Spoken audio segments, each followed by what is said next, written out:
So today we're going to create a mountain landscape, but the mountains are going to have faces on them, not like eyes and a nose and a mouth, but we're going to make them look a little bit more three-dimensional with actual slopes on them versus just organic lines and shading them as curves. And so the first thing I'm going to do is create a background gradient for my sunrise, sunset.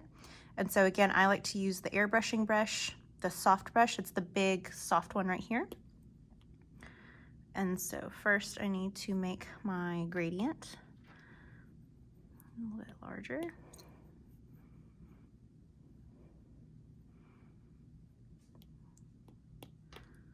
And so again, this is just combining a bunch of, no, not a bunch, maybe like 3 different colors together. And then we're going to gouge and blur once you have a nice layering of colors. So magic wand, Gaussian blur, and that looks pretty good to me. And so I'm actually going to rotate that. I want the sun to be coming up this way. And then today I'm going to show you how I like to create my sun, quote unquote, rising from the back. So I'm going to create a new layer. I'm going to get white, and then I'm going to get my hard brush. And I'm going to make it pretty big, maybe about half. No, let's make it about 3/4. So I'm going to just tap it one time. So there's a circle there. And then I'm going to get my eraser. I'm going to get my soft brush eraser, make it pretty large.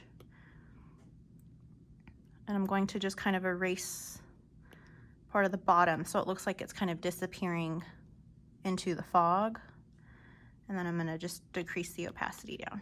And so now I have my sun coming up from my background. Okay, so now we're going to create our mountains. And so I like to use the technical pen to do my line work. And so since I have warm colors in the background, I'm going to make my mountains cool colors. And so I don't know if this is going to look okay, but we can try. I'm going to do a blue. Technical pen is selected. And so now I'm going to draw some pointed mountains here. So here's my first mountain. And then I'm going to kind of divide it in half, kind of like that. And so again, there's no right or wrong way to do this, but you're just trying to understand that this is technically a triangular prism, I guess, or a pyramid. And so the light portion of our mountain is going to be right here, and this is going to be our dark portion. But I forgot that I'm going to show you how to do this with a clipping mask instead. And so after I draw my square, like, not square, my triangle-like shape, I'm going to make a new layer, make a clipping mask, and then I'm just going to create a face using a clipping mask. So I went over and up, so desaturated and went up on my color scale. And so I'm just going to draw the face again. I'm going to bring the shape and close it. The reason I did that is because the clipping mask, again, is only going to show inside here. So that is my first face. Now I'm going to make a new layer and make a new mountain. So I'm going to get my old color back by holding down the circle.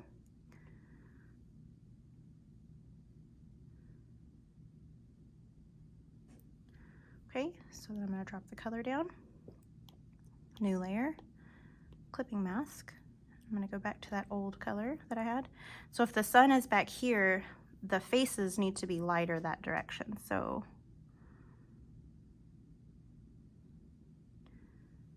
again, you're just trying to create a 3-dimensional shape. And so I'm having some trouble kind of envisioning what it needs to look like. So I'm going to go back in and look at some of my references that I had pulled up.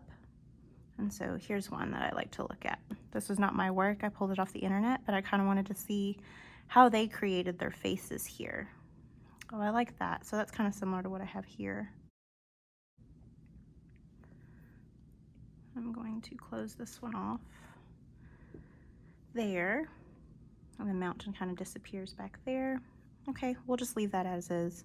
And now we're going to add some of the background ones. So I'm going to go back and get another color. So again, it's okay to look at references as long as you're kind of making them your own. We don't want to copy. So I'm going to bring this down below. Clipping mask, lighter color. And so again, we're going to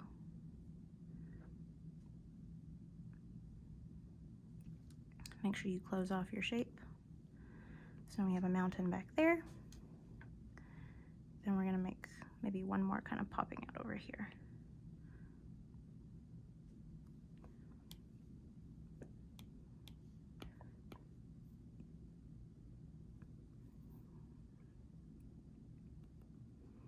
Don't forget to close your shape.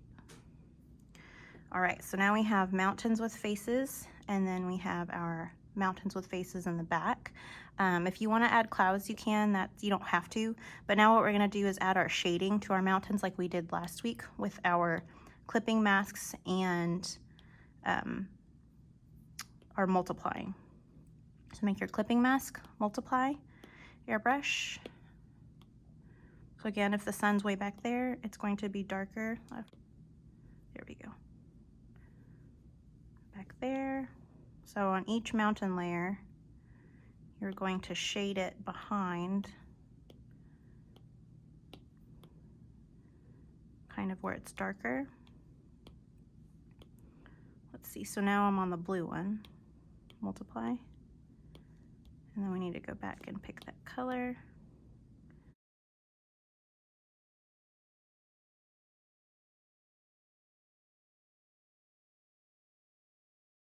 Now we need to do the same thing with the highlights.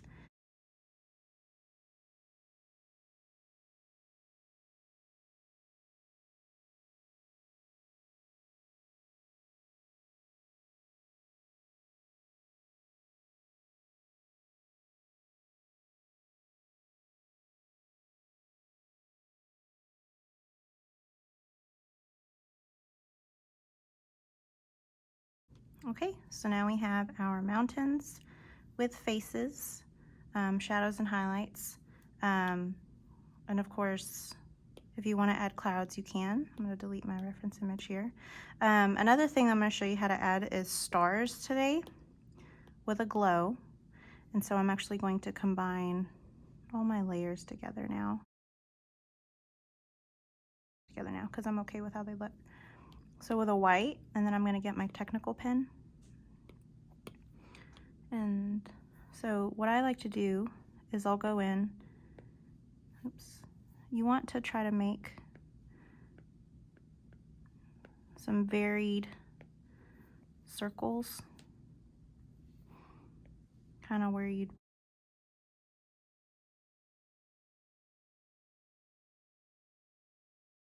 some stars. If you duplicate your star layer, pick the one from behind, go to your Gaussian blur, okay? And then another thing I like to do is maybe change this to add, and if you notice, they're definitely glowing a lot more. And so that's just a way to add stars with a little glow. You could even do that to your moon if you wanted to. So that's your lesson for today.